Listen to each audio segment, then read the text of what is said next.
Yo, what's up with y'all, man? I hope you're doing good. If you're new and you're a fan of the NBA, subscribe to this channel. So let's get straight into it.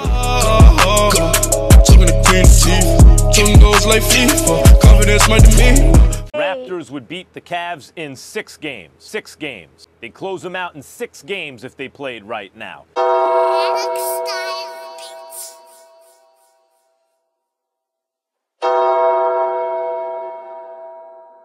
Maybe you're going to call me crazy. I'm picking them in 5.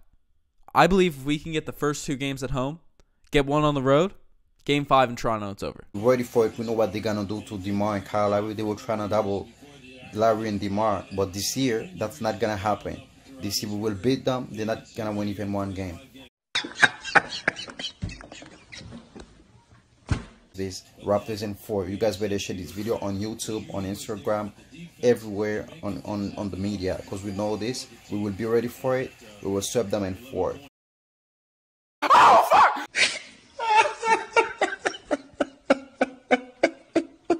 They can be a great team in the playoffs too, because it seems like they always fall off in the playoffs, which is bad. It's I really want the. You know what, man? I'm going for the Raptors here. I got the Raptors winning in 5. Anytime that the Raptors had a slight advantage against the Cavs, it would be right now. They have a better overall roster from head to toe, and they have so many bodies that they could throw at you. Now, I'm not. Oh my god.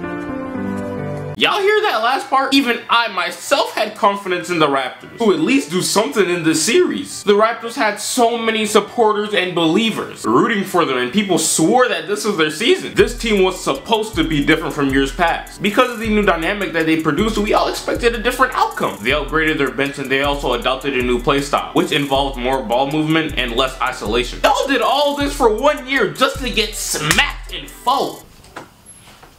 Alright. That's enough. Enough for what? This just making fun of the Raptors. Just let me suffer. Nah. What you mean nah? End the video. My boy, y'all had so many chances. It's raps now. You gotta go. Hey, y'all watching this right now. Dislike it right now. Dude, dislike.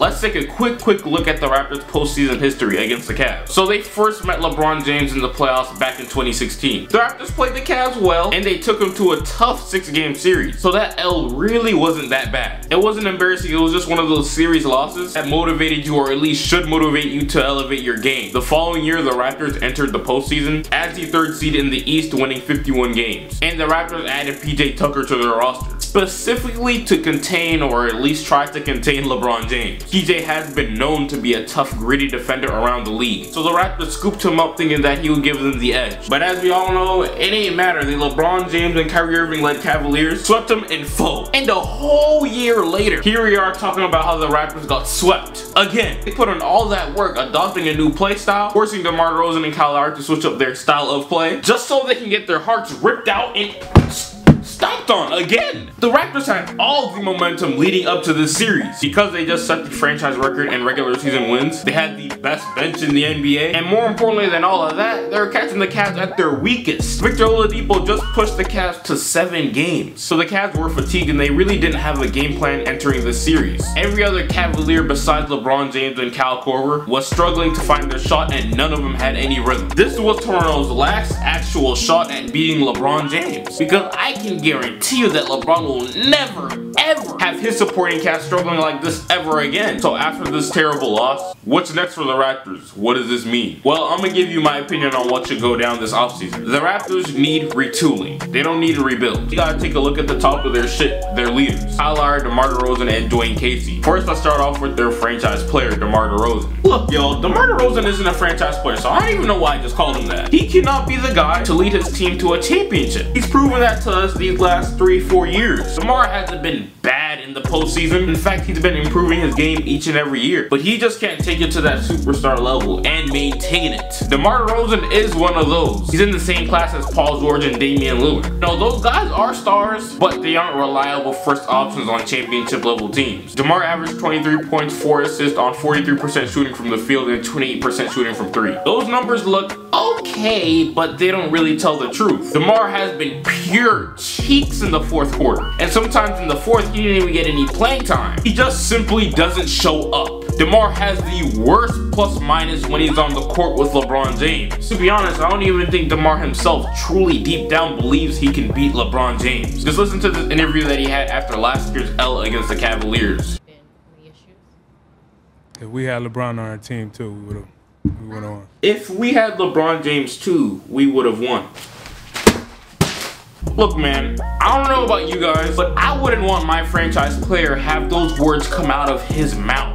Because that means he already expects to lose every single time he steps on the court with LeBron James. I mean, yeah, it's basically a fact. LeBron is supposed to beat you guys, but your franchise player isn't supposed to let that thought slip into his brain. So the retooling of this organization starts with him. You gotta trade away DeMar DeRozan. And if I'm the Raptors, I'd be looking for a good, young, promising wing. Not a chicken wing, I ain't gonna lie. When I said wing, I got kinda hungry. Talking about a wing player, like a small forward or a shooting guard. The Raptors could look to trade him in the draft for a lottery pick. The Raptors are currently locked into a bunch of contracts, so the only players I believe they can trade away is DeMar DeRozan and Jonas Valanciunas. I don't see anybody trading for a 32-year-old Kyle Lowry, who has $33 million a year attached to his contract, or Serge Ibaka either. That boy's making $20 million a year, so that's dead. So Jonas Valanciunas and DeMar DeRozan are the only movable players who are on reasonable contracts that the Raptors can trade in order to be a better team. Their bench players are good, they're all young. I don't think they should trade any of those guys. So this retooling process all starts with DeMar DeRozan first. He gotta go, and I think they should trade him for a lottery pick. I'm telling y'all, man, the Raptors aren't winning nothing as long as he is their franchise player. The Raptors GM, Masa Ujiri, I think that's his name. Isn't he the same dude who traded away Carmelo Anthony away from Denver? This is the same guy who pulled the trigger on trading away a top 10 player in the NBA at the time, Carmelo Anthony. So Masa has traded away a star player before. He ain't scared to do it, and I won't be surprised if he did it again this year. So if the Raptors can get a lottery pick for DeMar DeRozan, depending on how high the pick is, determines what player they select out of the draft. So once DeMar is gone, let's take a look at Dwane Casey and Jonas Valanciunas. I have mixed emotions on these two guys. If you have me on Twitter, don't take me serious on Twitter. I just be talking reckless for no reason. And I've said some pretty unreasonable things about these guys on Twitter, so yeah, don't take me serious. But I'm gonna just state the facts. Jonas Valanciunas had the highest plus minus out of everyone on the Raptors, but yet he was benched in game 4. I kinda sorta understand why he was benched. It's because Jonas is a liability when he's out on the perimeter. The Cleveland Cavaliers like to space out the floor. I get that, I can understand that. But at the same time, the facts are literally right there, bro. And Dwane Casey still refuses to let Jonas out there. This man Casey chose CJ Miles to guard Kevin Love in the post over Jonas Valanciunas guarding Kevin Love on the perimeter. My boy, that don't make any sense. Love was literally feasting on CJ Miles. Dwane Casey doesn't trust Jonas at all. As time went on in this series, Jonas' role and minutes on the team saw a crazy decrease. In game 1, Jonas played 34 minutes and the Raptors only lost by 1 point. In game 2, Jonas plays 27 minutes and the Raptors lose by 18. In game 3, Jonas only plays 20 minutes and LeBron James hits a game winner and the Cavs win by 2. Game 4 is what really caught my eye. Jonas only played 16 minutes and he came off the bench. And the Raptors get blown by 35. Look, man, the Raptors are a better team when Jonas Valanciunas is on the court. Yeah, Jonas might get burned once in a while defensively, but on the offensive side of the ball, he gives the Cavs hell. He was one of the few advantages the Raptors had over the Cavs. So with all that being said, the Raptors are gonna have to let go of one of these two guys, because it just hasn't been this series that Jonas hasn't been used effectively. Dwane Casey does this on the regular. These last few years, Jonas has seen a slight drop off in minutes per game, so the Raptors are gonna have to pick one out of the two. Hey man, there aren't a lot of good coaches out there nowadays, but unless the Raptors can sign someone who is elite like Mike.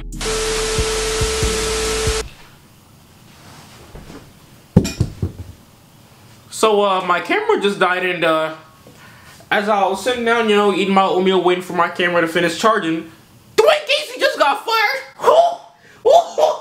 I know they gotta hurt. Ain't he supposed to win Coach of the Year? God damn, they made that decision fast. But first, let me get back to what I was saying originally, and then I'm gonna give you my opinion quickly towards the end. Basically, I think I was just trying to say Dwane Casey was just wasting Jonas Valanciunas' talent. As in the making of this video, I said that the Raptors have to trade away DeMar DeRozan, okay? That's non-negotiable. He gotta go. But then I also said that the Raptors have to choose between trading Jonas Valanciunas or Dwane Casey. And of course, they literally just made their decision just now. Man, it's kind of tough. All the blame should not be placed on Dwane Casey's neck at all. Not Dwane Casey's fault that the Raptors choked in game 1. I ain't gonna lie, with the facts that I just stated like a few minutes ago, he's one of the reasons why the Raptors got swept. But this is the end of the video, man. Let me know what you guys think. Give this video a like, and I'll get right with you.